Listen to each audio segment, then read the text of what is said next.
masaya sa inyong trabaho, kami aantabay. Sa inyong kalusugan ay aagapay. Sa karapatan mo, magbabantay. Kami ang Gabay Party List number 139 sa balota. Ang inyo pong pag-asa.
Sulong ko, Ang karapatan ninyo, ipagtatanggol ko, korupsyon sa gobyerno, ay tututulan ko.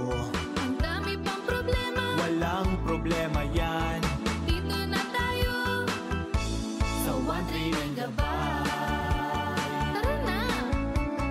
139 Gabay, ang malalapitan mo. 139 Gabay, sagot sa problema mo. 139 Gabay.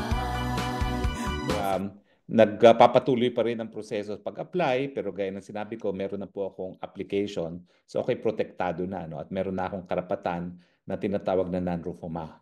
Hindi na po ako mapapabalik sa Pilipinas kung saan ako'y nagsasabi na ako'y biktima ng persecution. Pero siguro pag-usapan natin some other time yung ating amnesty. Ngayon po, ang gusto kong pag-usapan ay yung lumabas na diffusion. Ano ba yung diffusion na lumabas doon sa investigasyon ng Senado ni Senator Amy Marcos? Ang lumalabas, ang meron lang palang na-issue para arestuhin ang ating dating Presidente Rodrigo Roa Duterte ay isang diffusion order. At bagamat sinasabi palagi ng ating mga opisyales na sila ay makikipagtulungan sa Interpol pag nagkaroon ng red alert notice, wala pong red alert notice. So ano yung diffusion order at bakit ito ay sablay bilang legal na basihan sa pag-aresto kay Presidente Duterte? Well, unang-una po nasabi na natin na sang-ayon sa Article 59 ng Rome Statute of the ICC, bago maaresto ang tao para padala sa ICC, dapat iharap muna sa lokal na hukuman. At ang mangyayari doon sa lokal na hukuman, para siyang extradition. A-ascertain yung identity ng tao, sisiguraduhin na yung kanyang mga karapatan ay narespeto, at saka siyempre issue na kung meron bang jurisdiction yung hukuman na nagre-request ng extradition ng isang Pilipino.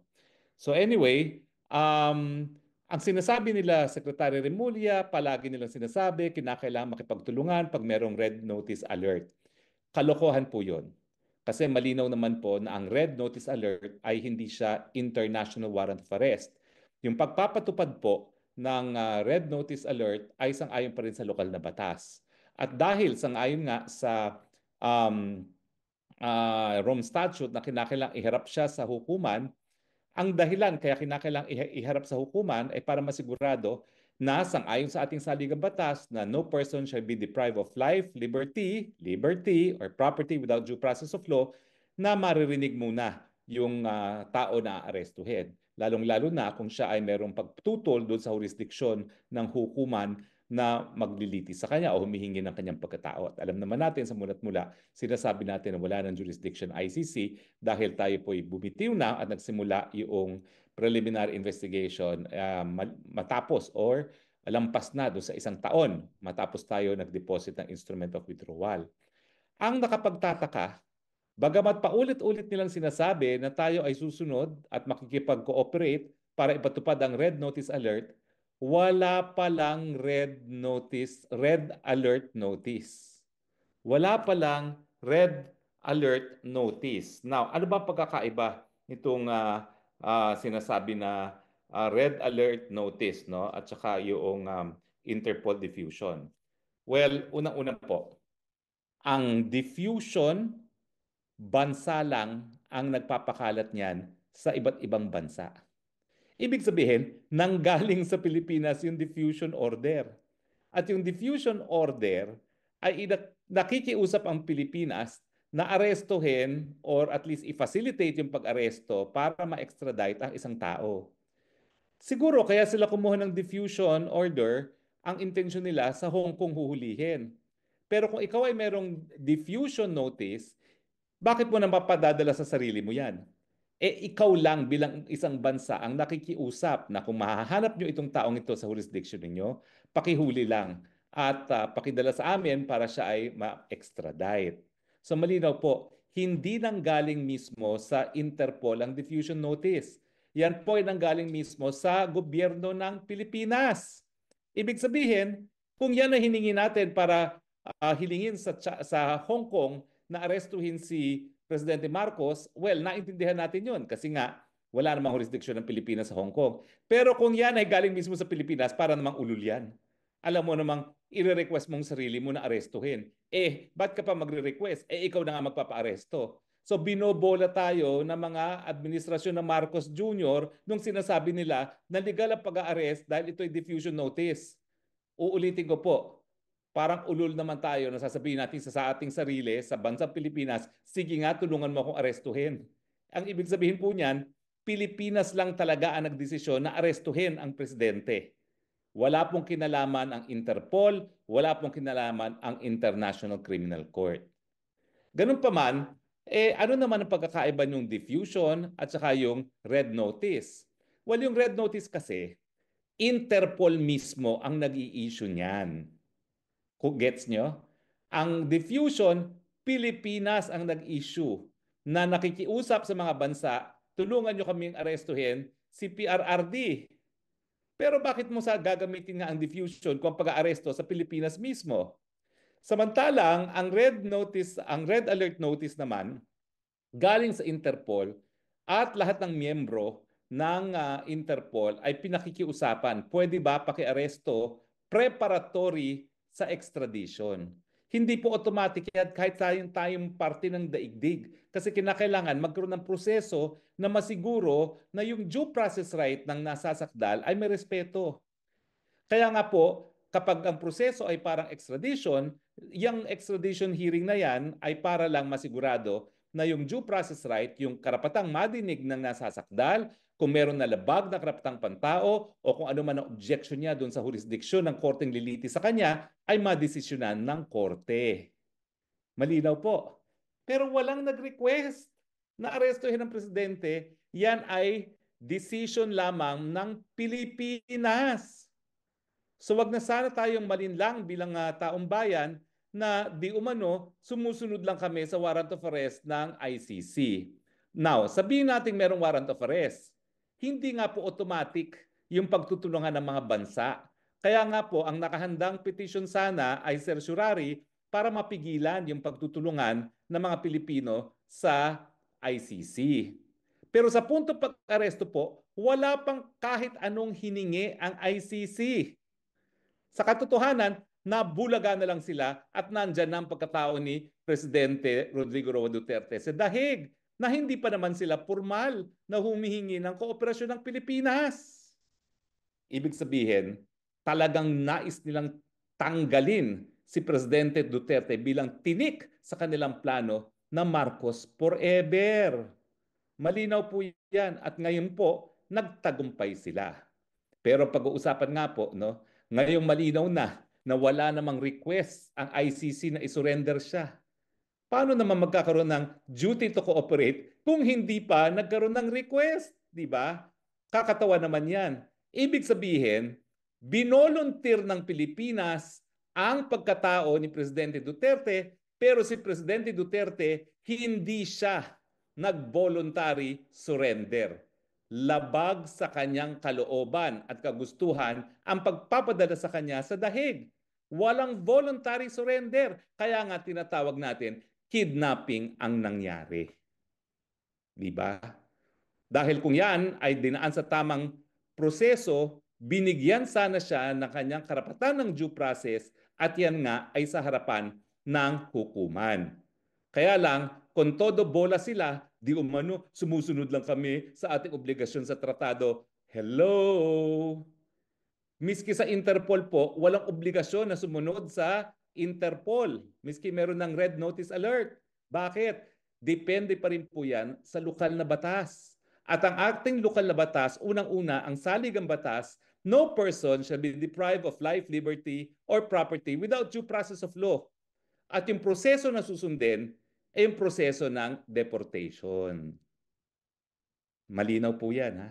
So ngayon, dahil hindi naman pala humingi ng tulong ang ICC, binolunteer ng Pilipinas ang pagkatao ni Presidente Duterte na malinaw naman ha, sa mga video na bakit, ano kasalanan ko, bakit niyo ako inuhuli? Talagang malinaw po, kidnapping. Malinaw na malinaw pa sa sikat ng araw ang nangyari. Kaya nga po umaasa ako na dahil sibilisado naman ang mga West sa ICC at sibilisado naman yung hukuman na yan, na hindi sila papayag na magpatuloy ang kanilang jurisdiction gayong ang pagkatao ni Presidente Duterte ay nakuha sa pamamagitan ng kidnapping. Malinaw po yan. Maraming salamat nga pala dun sa nagpadala sa akin ng yung diffusion notice. Parang telegram po yan. Pero nakakatawa nga, yung diffusion notice dapat pinapadala sa iba't ibang bansa. Hindi mo dapat padala sa sarili mo. Dahil ang requesting party, Pilipinas, ang ginawa niya, pinadala niya sa sarili niya. Pinatupad niya yung sarili niyang request sa kanyang sarili. Di ba nakakabuang yun? Hello talaga. Well anyway, darating na po ang takdang panahon at yan naman po ay mailalabas sa hukuman. O nga pala po, no, kami po ay in the process of filing a reply doon sa sagot ng OSG, hindi pala OSG, ng DOJ, doon sa hinain naming habeas corpus with certiorari and TRO na ang aming naging kliyente ay si Congressman Pulong. In any case, bawal naman ako magkomento sa merito dyan. Sinasabi lang namin na mali yung pagkakahuli dahil nga po walang legal na visa ang warrant of arrest na in-issue ng ICC. Pero hindi pa namin alam ng mga panahon na yon na niwala palang request ng ICC na isurrender ang pagkatao ni Presidente Duterte. Kaya naman nagkaroon ng certiorari kasi nga kung sila ay makipagtulungan, yan ay magiging grave abuse of discretion dahil walang basihan talaga para tayo makipagtulungan dahil tayo po nga ay nagbitiw na sa pagiging miyembro ng ICC. Pero yan naman po ay statement of fact lang. Hindi na po ako magsasabi kung tama ako may mali dahil yan naman po ay nakabinbin na sa hukuman. So, hihimay-himahin po natin yung mga nakuhang mga katotohanan ng committee ni Senator Amy Marcos. Dahil marami pa po dyan na dapat nating pag-usapan. No? Pero lahat po yung pinag-uusapan natin kung tama nga ba yung proseso na paghuli at pagpadala kay dating Presidente Rodrigo Roa Duterte sa Hague. At ang pinag-usapan natin ngayon, dahil wala pang request na mag-cooperate ang ICC sa Pilipinas, voluntaryong sinurrender ng gobyerno ng Pilipinas si Tatay Digong, maski ito pa ay labag sa kagustuhan ni Tatay Digong, kaya nga po naging kidnapping. Okay? Well, anyway, siguro naman alam niyo ng elemento ng kidnapping, no? Pero para malinaw, sasabihin ko na rin po sa inyo kung anong elemento ng kidnapping. Memoryado ko naman po yan dahil ngayon meron akong 2 linilitis na kidnapping, no? Siyempre, ang kidnapping ay defined as, unang-una, yung deprivation of liberty ng isang tao. Nakita naman po natin na talagang pinagbawal na si Presidente Duterte na makalabas pa ng eroplano, dinala siya doon sa Villamor at hindi na siya pinayagang umalis doon at sapilitan na isinakay sa eroplano at dinala sa The Hague. Okay? So, malinaw po na sakop talaga ng elemento ng kidnapping yung nangyari kay Presidente Rodrigo Roa Duterte. Merong unlawful taking or detention, merong use of force, threat and intimidation, sabi nga dun sa hearing, 7,000 policemen. Lack of consent dahil paulit-ulit po na tumututol si Tatay Digong at saka yung pag-alis nga, sapilitang isinakay sa eroplano at dinala sa dahig. Lahat po ng nagkaroon ng partisipasyon dyan sa pangyayaring yan, lahat po kayo liable sa kidnapping. So actually, pero tsaka na natin gawin muna yan. Ang importante, maibalik muna si Tatay Digong. Sana po tayo ay nakatulong sa pagkakaroon ng karagdagang kaalaman dito sa mga pangyayari dito kay Presidente Duterte. At dahil pinag-uusapan nga natin itong issue to, nagkaroon na rin kayo ng karagdagang kaalaman tungkol sa batas. Maraming salamat po sa inyong patuloy na pagtangkilik. Ito po ang inyong spokes ng bayan, Harry Roque, nagsasabi, I love you, Philippines. You're the only country I have. You're the only country that I love. God bless the Philippines at huwag niyo po kakalimutan, Gabay Party List 139 sa balota. Bye! Maway, sumabay, ating iwagayway, ang party list.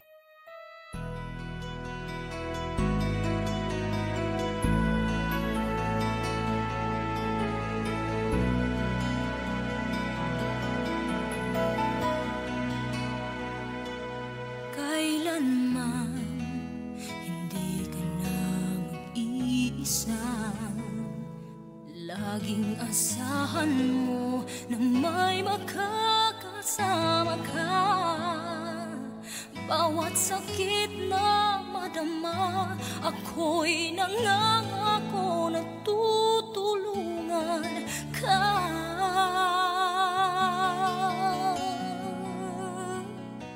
Kailanman hindi ka na mangangamba. Ako'y nandito lang sa tuwin ay paglalaban ka. Bawat sakit na madama, ako'y nangangako na tutulungan ka.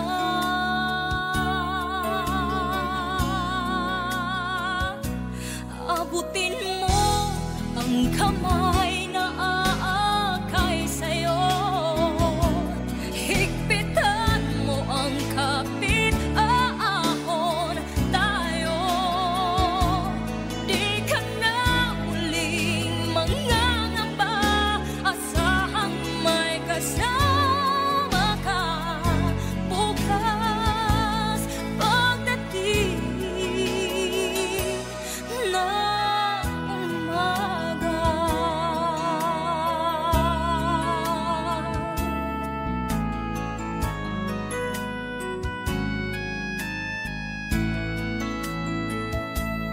Bawat sakit na madama, ako'y nangangako na tutulungan ka.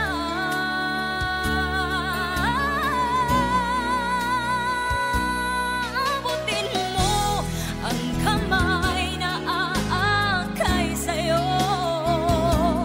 Higpitan mo ang kapit, aahon tayo. Di ka na uling manggangamba, asa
Gabay Party List, ang party list ng pamilyang Pilipino.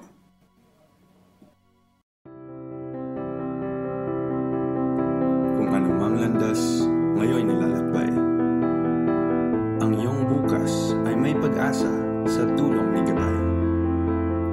Ang aming hangarin ay inyong tagumpay. Gabay Party List, ang party list ng pamilyang Pilipino. Anak, bigyan natin ng katuparan ang iyong pangarap. Ang inyong angking talino ay may padrino kay Gabay. Kay Gabay, iaangat natin ang antas ng inyong buhay. Gabay Party List, ang party list ng pamilyang Pilipino. Anak, panalangin ko na mabigyan ng katuparan ang iyong mga pangarap. Ikaw ang pag-asa para maiahon natin ang ating pamilya. Alam ko na sa tulong ng Gabay Party List ay magkakasolusyon na ang ating mga pangarap. Gabay Party List, ang party list ng pamilyang Pilipino. Sa tamang gobyerno, maiaahon natin sa kahirapan ang Pilipino. Ang trabaho ng Pilipino ipaglalaban ni Gabay. Ang Gabay ang kaagapay ng manggagawang Pilipino. Gabay Party List, ang party list ng pamilyang Pilipino. Itay, Inay, ramdam ko po ang hirap niyo upang maiahon ang ating pamilya sa kahirapan. Panalangin ko ang isang gobyernong magbibigay pansin sa pangangailangan ng ating mga magsasaka.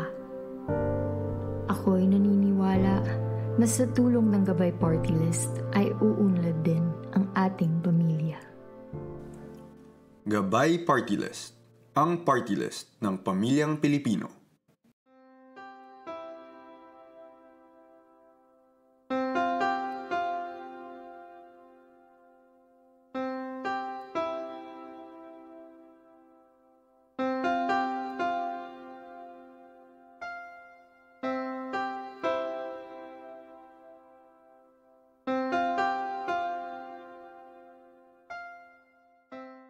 Gabay Party List, ang party list ng pamilyang Pilipino.